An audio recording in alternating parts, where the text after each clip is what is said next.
Samahin guy. How's everyone doing tonight? My name is Samson Funmaker. Tonight I'm going to play the flute for you guys. I'm also going to tell you guys a little story. Now, I've been playing the flute since I was about 12 or 13 years old. I'm 23 right now. My father, he passed away back in 2008. And he used to play every now and then. He had a flute. I wouldn't say he was an avid player, but every once in a while he'd bust it out and he'd play. He showed me a couple things, and by the time he passed, I kind of forgot. And there was a time where one of the days I was just kind of walking around the house, trying to find something to do, digging around and stuff, and I found this old flute, and it was a 5-hole flute, just like this one. Now, I sat down and I tried to play it, and I realized I didn't remember how to play it, and it didn't sound very good. But I kept at it and I kept trying, and eventually I started to learn. Now, I didn't have YouTube or anything, so I couldn't look it up how to play, and I didn't have anyone to teach me. So I had to learn myself. And does anyone in the crowd, does anyone play any instruments or anything? Anybody? Yeah? So you know how difficult it is to learn how to play an instrument. And even more so to learn one yourself. And I never learned how to read notes or anything. So everything or even songs, I don't have any set songs. When I play, everything just kind of comes out off the top of my head, and I don't know, it comes from in here. Now, when I went out to school, I went to school in Oklahoma. I went to a boarding school, and in my dorm, it kind of echoed like this, especially in the stairways. So I started playing, and I would go and play in the stairways, and it echoed, so it sounded really nice. And some people started to notice. And I was approached one day, and I was asked to play for an event, and I'd never done it before. And that's kind of where I got my foot in the door. And I started playing a lot more events after that. And then I got into college, and I started playing even bigger venues. And now because of that, I get to play in front of you guys today. So I'm really happy. I'm really thankful for that. About 3 years ago, I was playing at an event, and this man, after I got done, I got finished up, and I came over, and I was talking to people, and these people were just asking questions about, the show, about the food, this and that, and then when they left, another man approached me, and he asked me what my knowledge was on the food, and he was another Native man, and I told him what I knew. It wasn't very much, just the things that I learned throughout the years since then. Well, he asked me if I had a moment to tell me a story, and I said, yeah, sure. So we sat down, and the story that I'm about to tell you is the one I learned that day. Now, there was a young man in the village, and in his village, there was, of course there's all kinds of other women, but he had his eyes set on this one beautiful young woman. He had his eyes on her. And one day he finally built up the courage to go up and talk to her. And as soon as he went up there, he got shot down right away. And she didn't really want to have anything to do with him. But the young man, he wasn't persistent. He was persistent. And every day he would try again, he would try again. And every day he'd get shot down. And he tried all different kinds of things, anything he could think of. And he always wanted to do it in a good way. He wanted to win her heart in a good way. But nothing was working for him, and he kept trying, he kept trying. He got to a point where he felt like he was going to give up. And he didn't know what to do anymore. And then he remembered it hit him that he could go to one of his village elders and ask for advice. So that's what he did. He went to one of the village elders and he asked them. That elder, they told him that there's a mountain so far away from the village. That mountain there lived a white elk, and then he was to go and hunt that white elk, and he would find what he was looking for. So excited, that young man went and packed everything up, thanked the elder, then went and packed up all the stuff and started his journey right away. It took him a couple of days, but he finally reached that mountain. He got there and he was eager and he was excited to start this hunt. So he set up his camp, and he brought a bow and arrow, so he got bow and arrow ready, and he started tracking that elk. Once again, a couple of days went by. Finally got on the trail of that elk. Well, he got pretty close to the elk. You can see it in the distance. And I don't know about if anyone hunts in here, but when you bow hunt, you have to be pretty close range to get a clean kill. So that's why he had to sneak up on that elk, and that's what he started to do. He started to sneak up on that elk, and he pulled his arrow out of his bow, or his quiver, he got his bow ready, and he started to draw back. And as soon as he drew back, he stepped on a branch, and it broke, made a loud noise, and the elk took off. Now that was a reoccurring event. Every time that young man, he would get close to that elk, after taking all the time to retract that elk, something would happen. His bowstring would break, or he'd shoot and the wind would blow and the arrow would go off, or the wind would change direction and blow downwind, and the elk would catch a scent. Nothing ever seemed to add up to that young man. And once again, he got to a point where he didn't know if this was all worth it, if it was worth enduring the weather, being hungry, staying in the rain, hunting in the rain, all this that he was going through. He didn't know if all of this was worth it. So he went back to his camp exhausted, and he laid down. That's what started his fire, and he laid down. He was looking up into the sky, and right then the wind blew. And when it blew, he heard a noise. And that noise, he never heard that before, and he knew it couldn't have been an animal. So he sat up and he looked around. Well, he didn't see anything, so after a little while, he laid back down and started contemplating again whether he was going to go home and give it all up. So time went by again, and he heard the noise again. So this time, he was really intrigued. He sat up and he looked around, and he kind of pinpointed the location where that noise was coming from. There was a tall tree next to his camp. And he kind of figured that's where that noise was coming from. So he sat and he waited for the wind to blow. And sure enough, the wind blew again. And he heard that noise again. But this time he was ready, he was looking, and from the fire, the light from his fire, he could see in that tree that there was a branch. And he could barely make out that it looked hollowed out. And every time the wind would blow, that wind would go through that branch and make that noise that he was hearing.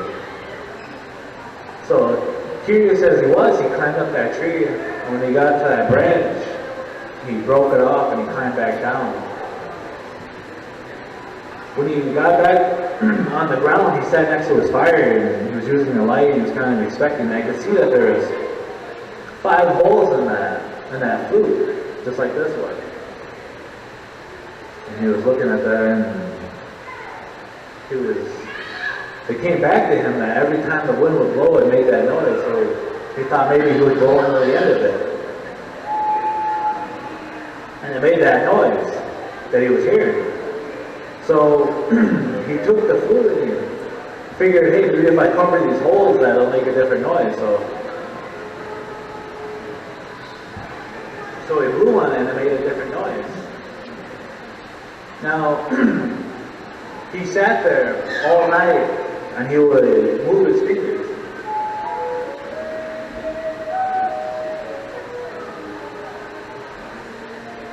And every time he would move his fingers in a different pattern, it would make a different noise. And so he kept doing that, and by the time he realized it, he looked up and he saw the sun was hitting the top of the trees, and he was there all night next to his fire playing that flute. And he decided to dedicate to learning how to play. And he forgot all about that woman, and he forgot all about that elk. And he was just focused on that. That's what he was. He got, distracted with it. And he kept playing, and some time went by, and he realized that he was starting to get better. So he sat there next to the fire again, and he got ready, and he played.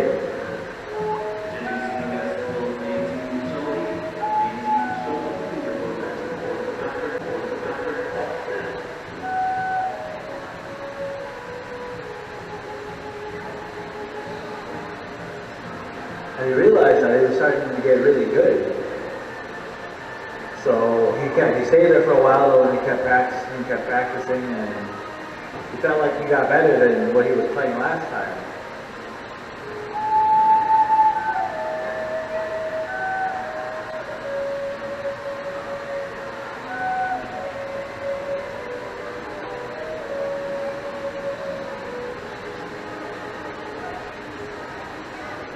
And as soon as he finished playing, something came back to him and everything hit him again. And he realized why he came up there.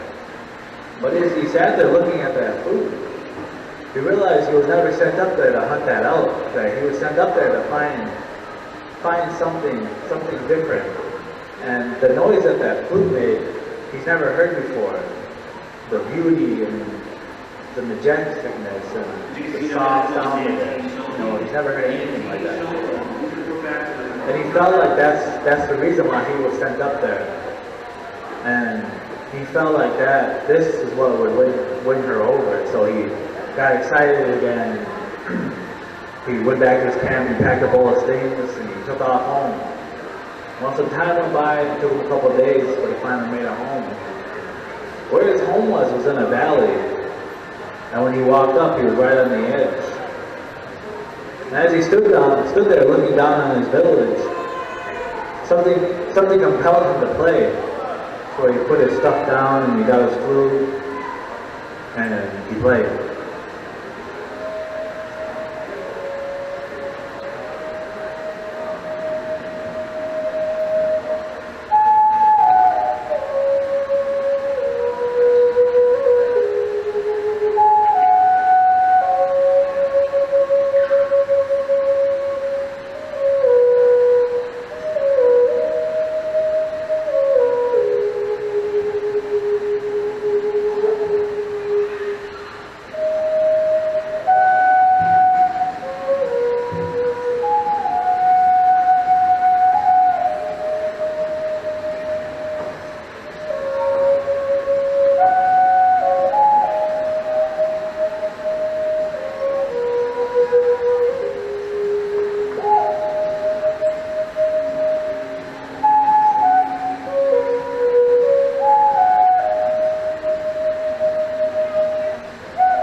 Just like the first time he heard that noise when the wind blew again, but this time it carried that sound all the way down into his village.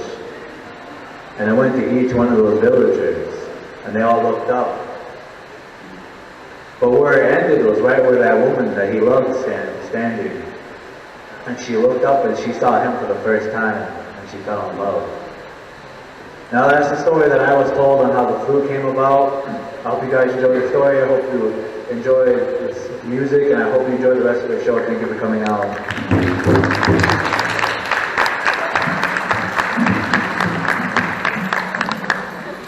I hope you give it up one more time for Samu Saraga.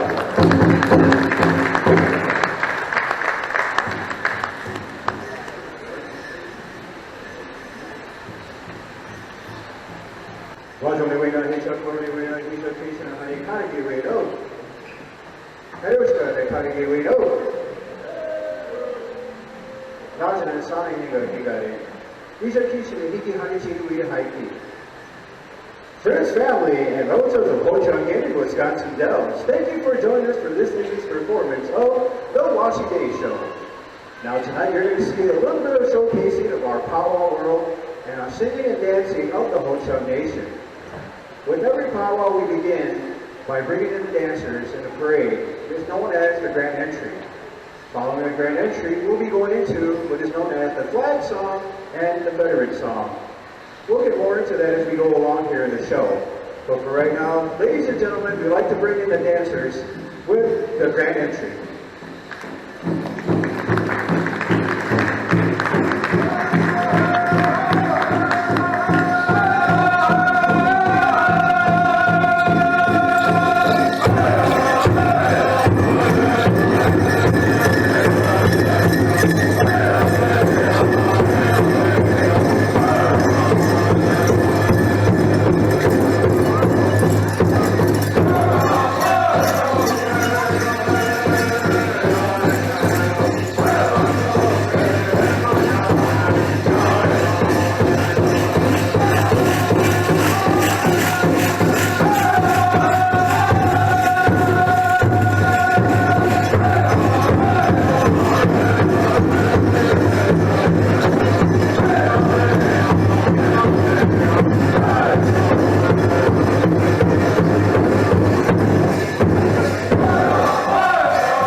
All right, a round of applause for our singers and dancers.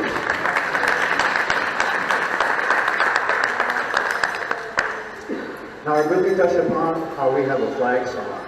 This is our Ho-Chunk version of the national anthem. So, ladies and gentlemen, if you could please rise, remove any headwear, if you're able to rise. If you can't, that's fine. As we render our Ho-Chunk flag song.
Please remain standing as we now have our veteran song honoring all those soldiers and all soldiers, those that have not come home, the POWs and MIAs.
You may be seated. One more round of applause for our singers and dancers.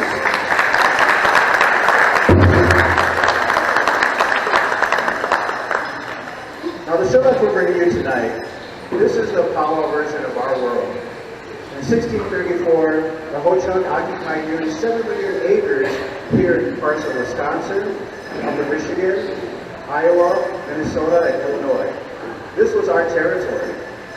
Nowadays, we have a mixture of different tribes that are in the area. We have the Anishinaabeks to the north, the Oneidas to our east. To our south, we have the Meskwaki, the Illinois. So a lot of these different dancers are here today to show you their style. We're going to be going through some of the categories this evening as far as the powwow world and how we dance these different styles. So first up, we're going to bring the women's traditional out. So the women traditional are actually going to be showing you their style of dance. And it's supposed to represent sort of like a scrub or, a woman when she's doing her womanly work and her duties and stuff like that. So we could have the women come out, the women traditional, the applique. They don't want to come out, they're shy. They're very shy tonight, so sorry about that.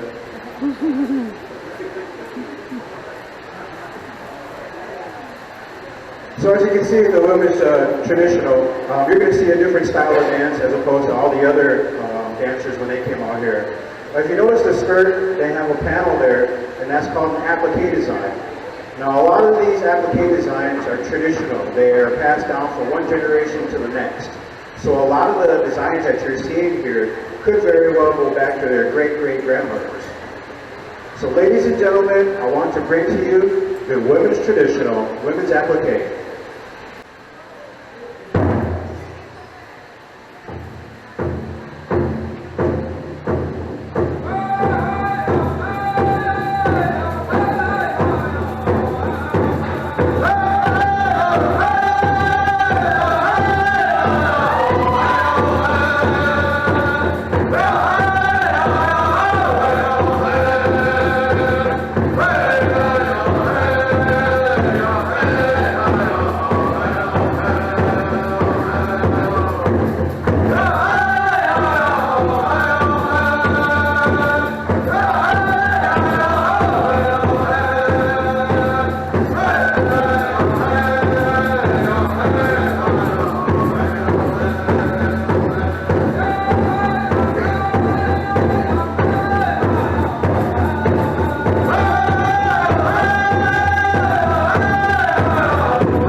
answers. Now, the one question we always get are about the feathers. Now, a lot of these people were given feathers by a relative who has actually gone to battle and taken a life in battle. So that's what these feathers are. They're gifted to them. There's a certain way you're supposed to take care of these feathers. These represent a lot of things to us. They're very heartfelt. If one should fall, that's a very bad thing amongst us as Ho-Chunk people. Well, actually, a lot of Native nations across North America, that's very bad if these were to fall and hit the ground. So, in case you're wondering about some of the feathers that you see some of our dancers wearing. So here we have the male traditional dancer. If you turn around, you can actually see that he has a muscle here made of eagle feathers. Again, this was probably gifted to him by one of his male relatives who actually fought in battle. He has what's called a rochon. This is made from porcupine board hair and deer hair. As you can see, it's extravagantly decorated. We use those as intimidation tactics. This is one of the oldest dances in North America. This was actually called the original war dance. And a lot of the regalia, if it turns back around, and you can see by the other gentleman over here, this is the woodland style traditional. A lot of the outfits that we created here are supposed to reenact all those warriors that we've had in the past. So the breastplate, that would be used as protection if they went into battle. The bells they use as loud tactics, diversions. Remember, we're trying to not actually get to the fight, so we're trying to intimidate the other person. The louder and the bigger you are, the more the other person probably didn't want to go to war with you. So that's what some of this represents. So as you watch their style of dance, you can see it more closely related to the earth. Some of them are telling a story as they dance. So ladies and gentlemen, I bring to you the men's traditional.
Now this is one of the dances I was talking about that is from one of our northern neighbors. This is an Anishinaabe healing dress.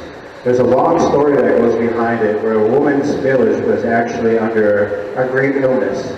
She prayed and she was blessed with this dress. Now each one of these dresses actually had 365 cones to represent one day for each day of the year. Over to my right, your left.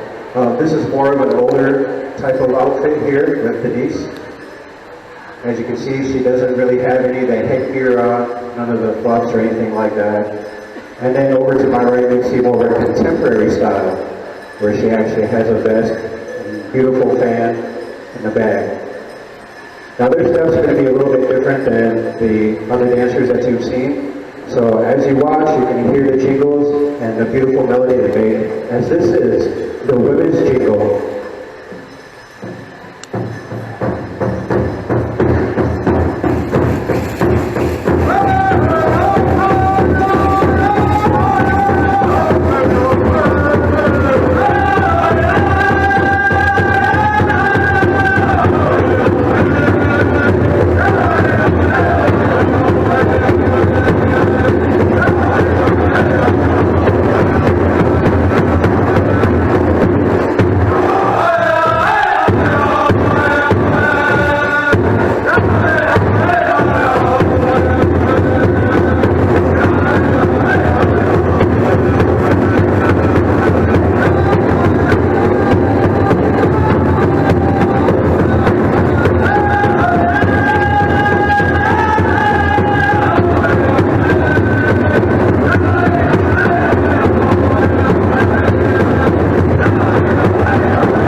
Alright, now we have here, this is the men's grass dance. Now this dance comes to us from the Plains people. As you watch them dance, you're going to notice that they actually look like a blade of grass swaying in the wind. Now this society known out west, they would be the ones that actually create the dance circle that we're in now. Now their footwork that they use, they were able to bring that grass down to a point where it wouldn't break, but it would lay down. And so that's where we got most of our arenas a long time ago. You'll notice the fringe that they have on there, again, representing grass that blows in the wind. And the one thing you notice about each one of these dancers is they have their own distinct style, their own designs, their own colors that they wear for their outfits. Again, they both wear a roach, they both have eagle feathers, all the way down to their beautiful moccasins that they have on their feet. Ladies and gentlemen, I bring to you the men's grass dance.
have the women's fancy shawl this time.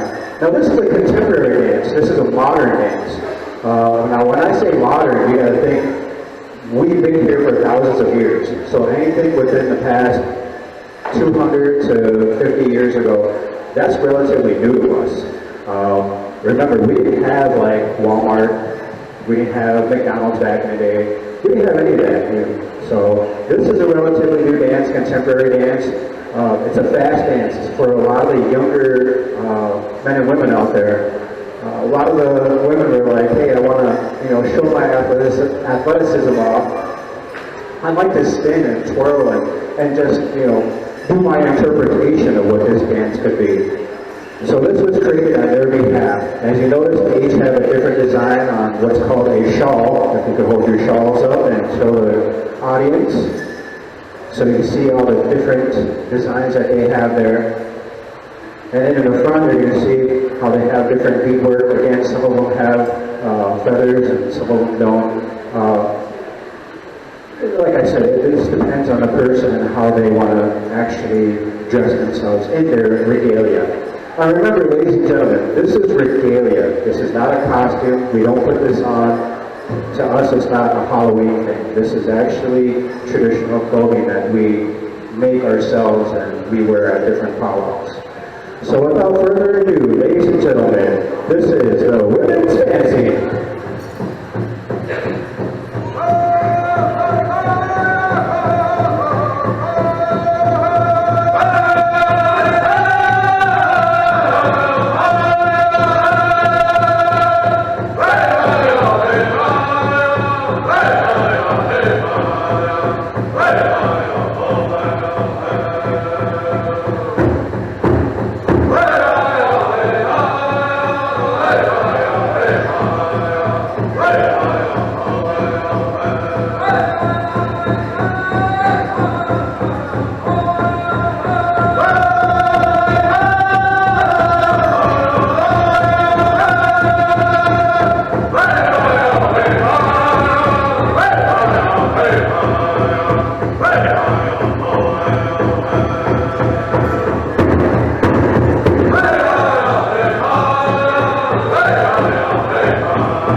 Aren't those beautiful?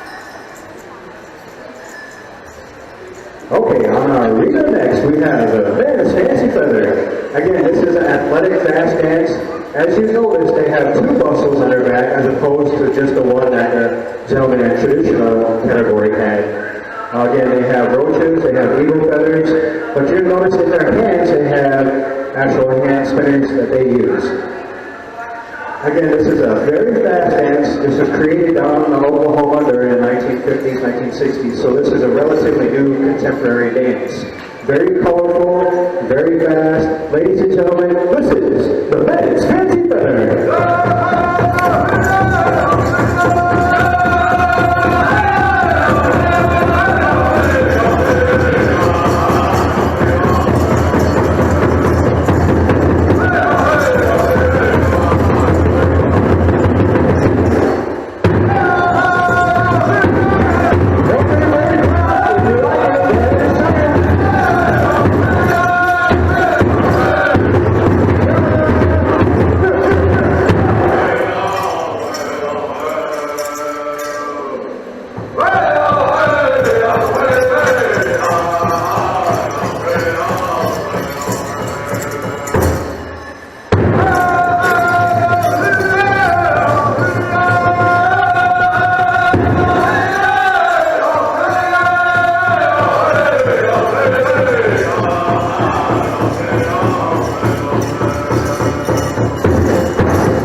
I think we all can dance that fast, right?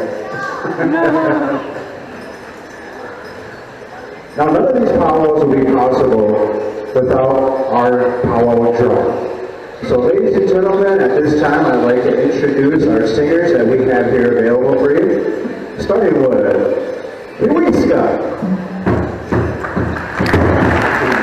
Samara, Wahaki,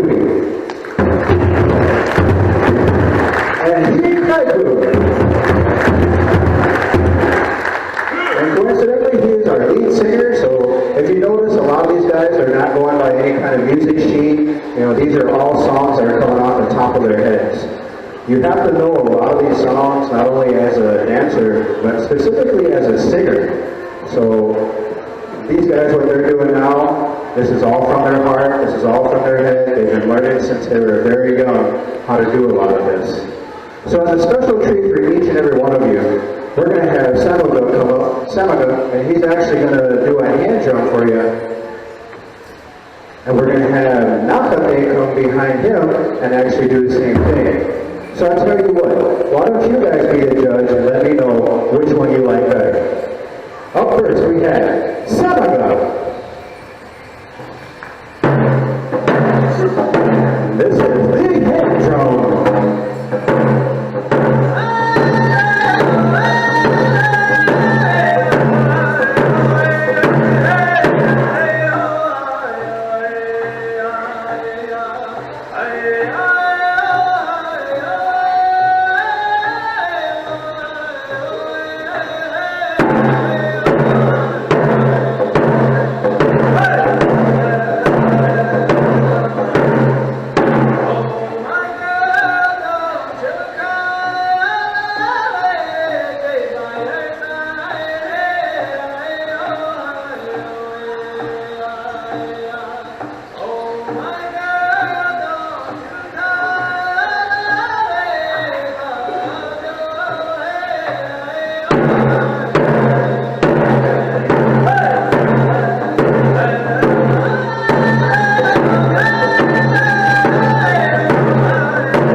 With his version of his hand drum song.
That's fine.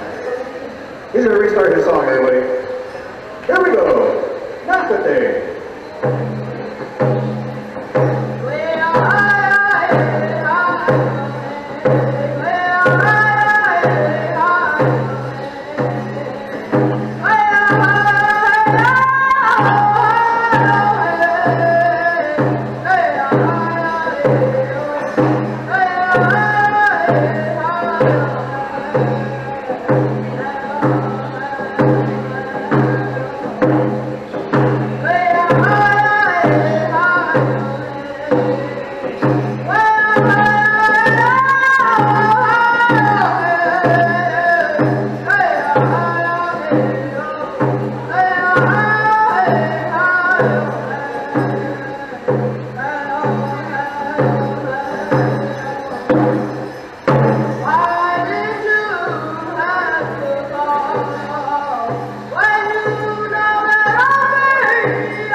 So starting over here, let's hear it for Samaga. How do you like this song?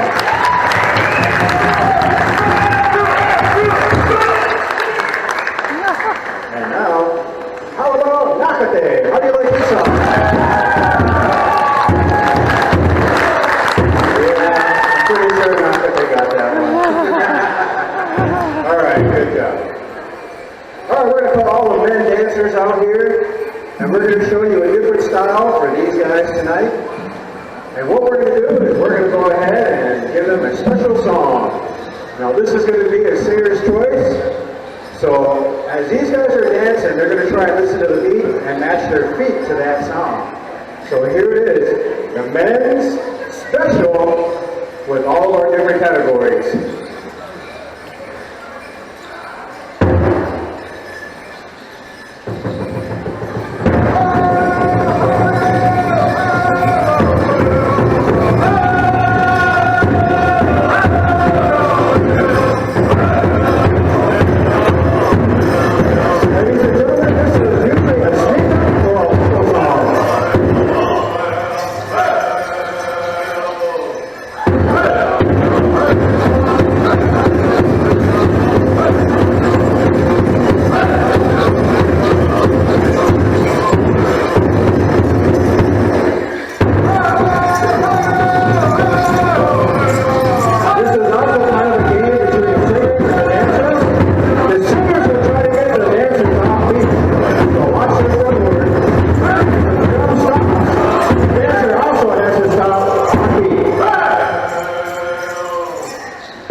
Now, if you didn't hear me during the song, sometimes there's a little game, a little thing going on between the dancers and the singers. So a lot of times the singers will try to catch the dancers off beat, or the singers will stop the song and try to make the dancers step over. So that's kind of what you're watching as you're watching that. The two different styles there, that was called a ruffle or a sneak up, and then the other one was a crow hop. So those are the different variations of dancing. And as you can see, each category has its own special way of interpreting those dances. All right, up next we're going to have for you is called the snake dance. Now this is a social dance that both the men and women actually participate in. And what you're going to see is you're going to see what's represented as a snake. It represents all the seasons that we have within a year, but it also represents life. So you're going to go through and you're going to see how the snake is born, and it goes through life, and things happen, there's changes that go on. And towards the end, you're going to see as that snake passes away and they cross over to the other side. So as the dancers are coming through here and they dance and you see them hop over that stick, that represents them going into the spirit world. So ladies and gentlemen, without further ado, I give to you the snake dance.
we've come to that part of the show. Fortunately, this is probably the end. But I'd like to introduce all of our dancers, so we can have all of the dancers come back out and actually meet them yourselves. Again, when we get done here, you guys are more than welcome to come up and actually talk with the dancers, take photos with them, you know, and they can do your videos if you want. Maybe they'll dance for you. I don't know. You have to ask. So over here, our head woman dancer, we have Rochelle Mann. Candy Funmaker. Alicia Lucero. Denise Hart. Savannah Brown. Adrian Nichols. Naomi Cleveland. And last but certainly not least, Megan Tucker.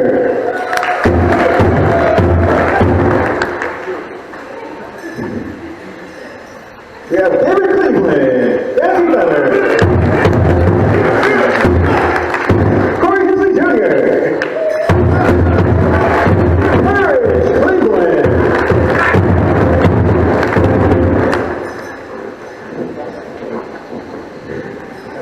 Sorry, I lost my place. We're Kyle White Eagle, Jacob Johnson, Anastasia Lucero. And last but certainly not least, Mr. Eldon Hensley. Ladies and gentlemen, these are your Watch Your Way singers for 2019. Thank you for joining us for this evening, and you have a good night.